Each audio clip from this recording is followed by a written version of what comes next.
Hello everyone, welcome again. Today I am going to start the web series the empire season 1। आज हम इसके episode 3 के बारे में बात करने वाले हैं। तो आप सबसे रिक्वेस्ट है कि वीडियो को पूरा देखना ताकि स्टोरी आपको अच्छे से समझ आए। इसके लास्ट एपिसोड में हमने देखा कि बाबर समरकंद को तो जीत लेता है पर फरगाना को हार जाता है, और अब इसी के साथ कहानी प्रेजेंट में आती है और हमें दिखाया जाता है समरकंद, जहां पर अब 6 साल बीत चुके हैं और अब साइवानी खान फिर से समरकंद को जीतना चाहता है। उसने समरकंद के बाहर अपनी सेना को तैनात कर रखा है और ये मौसम है सर्दी का। इसकी स्टार्टिंग में समरकंद का गेट खुलता हुआ दिखाई देता है। उसमें से एक सिपाही अंदर आता है और काफ़ी ज़्यादा कोहरा होने के कारण उन्हें बाद में पता चलता है कि वो उन्हीं का एक टीममेट सैनिक होता है जिसका नाम जलाल खान होता है, और उसके पीठ पर चाकू से एक मैसेज भी लिखा होता है जिसके बारे में हमें आगे पता चलेगा। ये लिखने वाला साइवानी खान होता है। उसमें लिखा होता है कि हमारे पैगाम पढ़े नहीं लिखे जाते हैं। अजमा लेते हैं बाबर किसका सब्र टूटता है। और दूसरी तरफ वजीर खान बताता है कि ये तीसरी बार है कि साइवानी खान ने समरकंद पर घेराबंदी की है और इस बार बढ़ती ठंड की वजह से हमारे सैनिकों का मनोबल टूट रहा है। बाबर कहता है कि कोई तो है जो महल के अंदर से साइवानी खान की मदद कर रहा है। जलाल खान तीसरा कासिद है जो कि काबुल जाते वक्त पकड़ा गया है। यहाँ पर महमूद कहता है कि आपका अपना ऐसा क्यों करेगा। गाइस, असली गद्दार आगे हमें स्टोरी में पता चलेगा। और यहाँ पे वजीर खान कहता है कि अगर साइवानी खान सब कुछ जानता है तो उसे ये भी पता होगा कि हमारी आवाम के पास राशन नहीं है। और बादशाह बाबर आदेश देता है कि हमारे शाही गोदाम को खोल दिए जाएं। लेकिन हमें यहाँ पे पता चलता है कि शाही गोदाम भी ज्यादा से ज्यादा 2 हफ्ते में खत्म हो जाएगा। और दूसरी तरफ दिखाया जाता है शाह बेगम और महमूद की बेगम निशिका को, जो कि अपने बच्चे के साथ में कुछ वक्त गुजार रही होती है। और इनसे हमें पता चलता है कि साइवानी खान को समरकंद घेरे हुए 3 महीने बीत चुके हैं। निशिका कहती है कि ये 6 साल में बाबर का तीसरा हमला है, शायद बाबर को अपनी हार कबूल कर लेनी चाहिए। पर यहाँ पर शाह बेगम कहती है कि ना ही बाबर इतना कमजोर है और ना ही साइवानी खान इतना ताकतवर। दूसरी तरफ सीन शिफ्ट हो जाता है साइवानी खान पर। यहाँ पे हमें पता चलता है कि कंबर अली ने ही बाबर की सेना में से गद्दार को ढूंढकर अपनी तरफ मिला लिया होता है। और साइवानी खान कहता है कि नगाड़ों की आवाज तेज कर दो जिससे बाबर को पता चल जाए कि इस बार हम हटने वाले नहीं हैं। और कहता है कि साइवानी खान की दुश्मनी उस हद से शुरू होती है जिस हद से औरों की खत्म। और दूसरी तरफ सीन दिखाया जाता है समरकंद में, जहाँ पर लोग भूख से मर रहे होते हैं और खानजादा अपनी किताबों में उन बीते लम्हों और दुखों को लिख रही होती है। और तभी वहाँ पर एक दासी आ जाती है। वो खानजादा के लिए एक पैगाम लाई होती है कि शाह बेगम यानी कि आपकी नानी जान ने आपको बुलाया होता है। वो काफ़ी ज़्यादा परेशान होती है। और दूसरी तरफ शाह बेगम खानजादा से कहती है कि बाबर ने शाही गोदाम को खोलकर बहुत बड़ी गलती कर दी है। और वहाँ पे बाबर आ जाता है। शाह बेगम उसके लिए उसे सचेत करती है जो वह कर रहा होता है और वो वहाँ से चली जाती है। दूसरी तरफ फिर से वही खरगोश दिखाए जाते हैं जो इन्होंने बचपन में साथ में देख रखे थे। खानजादा इस बार बाबर का ही सवाल बाबर से पूछती है कि आपको क्या लगता है ये सुरंग खोदकर कहाँ निकलेंगे, क्योंकि बाबर भी बचपन में सुरंग को खोदकर हिंदुस्तान जाने की बात किया करता था। यहाँ पर बाबर कहता है कि शायद ये यही खुश है। यहाँ पे बाबर काफी ज्यादा दुखी होता है क्योंकि साइवानी खान ने उसे घेर रखा होता है और उसकी सेना के पास में राशन भी नहीं होता। पर यहाँ पे खानजादा उसे मोटिवेट करती है और कहती है कि शाही गोदाम को खोलकर आपने बिल्कुल सही किया, क्योंकि हमारे अब्बा भी होते तो यही करते। और दूसरी तरफ उनकी सभी आवाम को शाही गोदाम से राशन दिया जा रहा होता है, पर उन सभी को थोड़ा थोड़ा राशन दिया जा रहा था क्योंकि वहाँ का सारा राशन महमूद ने बीच में दबा लिया होता है। ये बात बादशाह को पता नहीं होती कि उसी ने उसके साथ गद्दारी की है, और उसको ऐसा करते देखकर वहाँ का एक व्यक्ति उसे पहचान लेता है। पर वहाँ पर उस व्यक्ति पर सभी भड़क जाते हैं और उसे सब धक्का देकर वहाँ से भगा देते हैं। और वो उन लोगों का पीछा करके महमूद को रंगे हाथ पकड़ लेता है, पर उसे एक घड़ा गिर जाने के कारण उसके सैनिक उसे पकड़ने दौड़ते हैं। पर जैसे तैसे बचते बचाते फुटते पिटते वो बादशाह के महल तक पहुंच ही जाता है और उस गेट के अंदर चला जाता है। अंदर जाते वो एक ताबीज को उन सिपाहियों को दिखाता है जो कि बादशाह का था। वो खुद को गिरफ्तार करने की बात कर रहा होता है। वो कहता है कि इस ताबीज को मैंने ही बादशाह के कमरे से चुराया है ताकि उसे बादशाह के पास में ले जाया जा सके। और ऐसा करके वो अपने काम में सफल भी हो जाता है। वो बादशाह तक पहुंच जाता है और ये कासिम होता है। बादशाह बाबर कहते हैं कि ये ताबीज हमने इसे दिया था। ये वही कासिम होता है जिसने बचपन में बाबर की मदद समरकंद के अंदर जाने में की थी। और वो महमूद की सभी काली करतूतों को बादशाह बाबर को बता देता है कि उसने ही आपके साथ में गद्दारी की है। लोग उसकी बात सुनकर चौंक जाते हैं और वो सब सीधा पहुंच जाते हैं महमूद के पास में। और बाबर उससे कहता है कि हमें गद्दार का पता चल गया है। बाबर आदेश देता है कि गद्दार को अंदर लाया जाए, पर उनके सैनिकों के साथ में कोई भी अंदर नहीं आता और सब उसकी तरफ इशारा कर रहे होते हैं। और कासिम उसके सामने आ जाता है और कासिम कहता है कि शायद तुमने मुझे नहीं पहचाना, पर मैं तुम्हें देखते ही पहचान गया। महमूद अपने अंदर की सारी सच्चाई खुद ब खुद बयां करने लग जाता है और वो बाबर को भला बुरा कहने लगता है।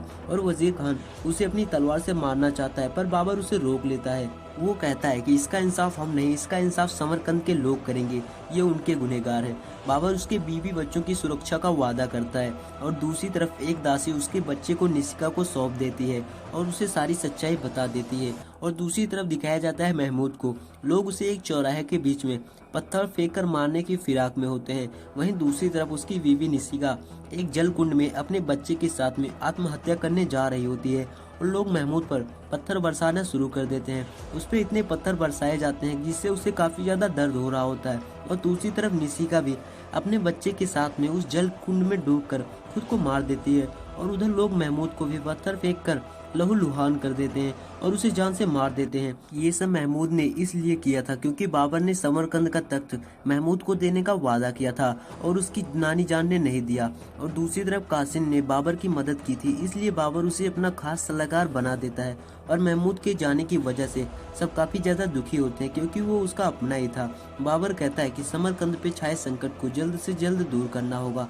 साह बेगम कहती है कि फरगाना तो जा चुका है, अब क्या समरकंद भी गंवाने का इरादा है? इसे आप शहबानी खान को दे देंगे तो आप कहाँ जाएंगे? बाबर कहता है कि हिंदुस्तान, हमारी मंजिल तो वही है, बाकी सब संगे मील है, यानी कि ये सब तो केवल सीढ़ियां हैं। पर नानी कहती है कि ख्वाबों की बात मत कीजिए बाबर, लोधी सल्तनत को शिकस्त देना इतना आसान नहीं है। यहाँ पर बाबर शहबानी खान से मिलना चाहता है, वो समझौता करने की फिराक में होता है, पर खानजादा उसे सचेत करती है कि शहबानी खान की फितरत धोखा है और आपकी शराफत, आपको उसे हराने के लिए उसकी तरह ही सोचना होगा। पर बाबर पहले बातचीत से मसले को हल करना चाहता है। वो शहबानी खान को पैगाम भिजवाता है कि हम शहबानी खान से मिलना चाहते हैं और दूसरी तरफ ये दोनों एक दूसरे से मिलने के लिए तैयार हो रहे होते हैं। इसके बैकग्राउंड म्यूजिक के बारे में तो पूछो ही मत। और आगे हमें पता चलता है कि शहबानी खान बादशाह बाबर के अजीम दरबार में आ जाता है और पहले तो वो बाबर को देखता है और फिर अपने ही लाए हुए खुद के सिंहासन पर बैठ जाता है। वो कहता है कि बादशाह बाबर, इसी दिन का तो हमें सालों से इंतजार था, आपने हमारी बेचैनी खत्म नहीं कर दी। वो बादशाह बाबर को अपने पास बुलाता है जो कि एक बादशाह की शान के खिलाफ होता है, पर बाबर अपनी आवाम की रक्षा के लिए उसके पास जाता है और एक खंजर को उसके सामने फेंक देता है। और शहबानी खान कहता है कि आखिर आपको पता चल ही गया कि शहबानी खान को इतनी आसानी से नहीं खत्म कर सकते। पर बाबर कहता है कि नहीं खत्म कर सकते थे, लेकिन शराफत बीच में आ गई, हम धोखे से किसी को नहीं मारते। पर शहबानी खान कहता है कि जीतने के लिए हर चाल जायज है, ये समय खुद ब खुद आपको सिखा देगा। और वो कहता है कि किस लिए बुलाया है। दरअसल यहाँ पर बाबर उसे समरकंद का तख्त देने वाला होता है, लेकिन वो अपनी दो शर्तें बताता है। पहले कि तुम समरकंद के लोगों की हिफाजत करोगे और दूसरी कि हमें हमारे तमाम करीबियों के साथ में सुरक्षित जाने दोगे। और यहाँ पे दोनों शर्तें शहबानी खान को मंजूर होती हैं, पर शहबानी खान कहता है कि तुम सब जा सकते हो सिवाय एक के, खानजादा। ऐसा करने पर बाबर उसका गला पकड़ लेता है। वो कहता है कि हमारी शर्त है खानजादा और अब फैसला तुम्हारे हाथ में है, सबकी मौत या एक की जिंदगी। और दूसरी तरफ दिखाया जाता है खानजादा को। वो कहते हैं कि हमें शर्त मंजूर है, पर बाबर और शाह बेगम इसके खिलाफ होते हैं। पर खानजादा कहती है कि हमारे खानदान और प्रजा से बढ़कर हमारी जान नहीं है, हमें खुशी होगी कि मैं अपने लोगों के काम आऊंगी। और बाबर को उसकी बात माननी ही पड़ती है। और अगले सीन में बादशाह बाबर उसके तमाम करीबी वहां से जाने लगते हैं। लोग काफी ज्यादा दुखी होते हैं और यकीन मानिए गाइस, ये इस एपिसोड का सबसे ज्यादा इमोशनल सीन होता है। और इसके बैकग्राउंड म्यूजिक के बारे में तो पूछो ही मत। ये सब अपने अपने सामान और परिवार के साथ में वहां से चले जाते हैं और खानजादा अंदर ही होती है और गेट बंद हो जाता है और वो समरकंद से काफी ज्यादा दूर एक जगह पर रुकते हैं और बाबर एक चाबुक से खुद पे मार रहा होता है और दूसरी तरफ खानजादा पे बहुत जुर्म किए जा रहे होते हैं और बाबर अपनी बीती यादों को याद करके खुद को कड़ा दंड दे रहा होता है क्योंकि इसका जिम्मेदार वही होता है। पर वजीर खान उसे रोक लेता है, पर बाबर कहता है कि हमारी नाकामियों की यही सजा होती है और ये वजीर खान को आदेश देता है कि उसे कोई नहीं रोकेगा और वो खुद पे वार करता रहता है। और दूसरी तरफ शहबानी खान खानजादा के पास में आता है और उस पर बहुत अधिक जुर्म कर रहा होता है और कहता है कि एक दिन हम तुमको और तुम्हारी इस खामोशी को तोड़ देंगे। और ये सब वहाँ के एक सेवक को बिल्कुल भी अच्छा नहीं लगता। वो कौन है इसके बारे में हमें आगे पता चलेगा। और साइबानी खान वहाँ से चला जाता है और बाबर रात तक खुद को चाबुक से मार रहा होता है और कासिम उसे अंदर ले जाता है। और दूसरी तरफ साइबानी खान खानजादा पर बहुत अधिक जुर्म कर रहा होता है और उसे थप्पड़ से मार रहा होता है। और अगले दिन बाबर फिर से खुद को कोड़ों से मारना शुरू करता है और उसकी पूरी शरीर खून से लाल हो जाती है। और दूसरी तरफ वो सेवक खानजादा को भोजन लाकर देता है और उसे समझाता है कि ये साइबानी खान बहुत ही चालाक और धूर्त है, ये बहुत जालिम है। वो खानजादा को बताता है कि आपके तलवारबाजी के किस्से और आपके युद्ध कौशल के किस्से सबने सुन रखे हैं। वो खानजादा को मोटिवेट करता है। वो बताता है कि जो जंग तलवार से नहीं जीती जा सकती उसे अक्ल से जीता जा सकता है, दुश्मन की कमजोरी पे वार करके।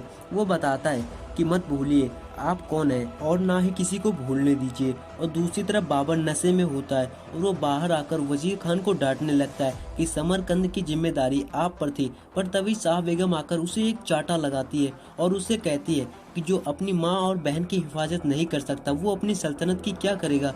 वो बताती है कि वजीर खान बचपन से आपके साथ में है जब आप खड़े भी नहीं हुए थे।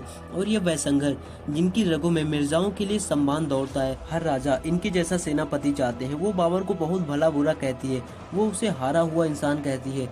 वो बाबर पे विश्वास करना खुद की बड़ी भूल बताती है। वो कहती है कि आपको हमें अपने खून कहने में शर्म आती है। पर बाबर काफी ज्यादा गुस्से में आ जाता है और कहता है कि हम जा रहे हैं नानी जान, जब लौटेंगे तो आपकी राय हमारे बारे में बदल चुकी होगी। और वो चला जाता है। दरअसल यहाँ पर बाबर फिर से सब कुछ वापस पाने की फिराक में होता है। वो सब कुछ फिर से वापस हासिल करना चाहता है। दूसरी तरफ खानजादा साइबानी खान का इंतजार कर रही होती है।